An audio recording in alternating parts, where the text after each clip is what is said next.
Qadrdonlar Olot tumani Xalifa mahallasidagi yangi ish faoliyatini boshlagan Sohilbo'yga keldik. Qisqacha eng kerak joylarni video obzorini qilamiz. Xo'p, aynan mana shu yeri Sohilbo'y maskani markazi hisoblanar ekan. Bu yerda mana mini favorachalar, katta ekran, chiroyli dizayniga gap bo'lishi mumkin emas. Ajoyib qilib bezatilgan. Bu yoqda mana bolajonlar uchun karusellar deydimiz, shunaqalar ham bor. Mana mashinchalar aylantirib yuribdilar. Bu yerda mana Sohilbo'y fast foodlar ham bor, faqat hali ish faoliyatini boshlamagan ekan. Mana bu yerda ko'rib turganlaringizdek Sohilbo'y suv havzasi. Bu yoqda kommentariyada ko'pchilik so'rashdi, mana katta kemachalardan ko'p, kichkina kemachalardan ham ko'p ekan. Narxlarga keladigan bo'lsa, katta kemalari 30 ming, 40 ming, 50 minggacha bor deyapti. Kichkina kemachalari 10 ming so'mdan deyapti. Bu aylanish vaqti hozircha bu suv havzasini bu tomonidan borib bir marta aylanib kelishi shu narxda hisoblanyapti.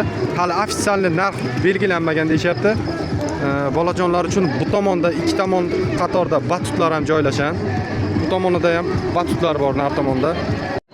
Ayni paytda bu yoqda mana odam juda ham gavjum, hamma odamlar bu yerda mana kemachalar uchun navbat olib, navbatini kutib o'tirishibdi. Aytgancha yana bir qo'shimcha, bu yoqda hali narx yana o'zgaradi debdi, arzonlashishi mumkin. Hozircha vaqt ham aniq belgilanmagan, bir marta borib kelish deyildi, lekin uzoqroq ham aylanishyapti deyishyapti bu yerda. Xo'p, eng keraklisi manzil tushuntiradigan bo'lsam, Vada kanali orqa tomoni. Bu yoqda Olot sentr mana sud idorasidan o'tgandan keyin bog' shamolga yetmasdan o'ng qo'li yo'l ichkariga to'g'ri yo'l o'zi olib keladi beracha. Bu yog'i mana Xalifani ish tomoni bilan Xebekaga kelish yo'lda ichkariga ham kirsa bo'ladi bu yoqda.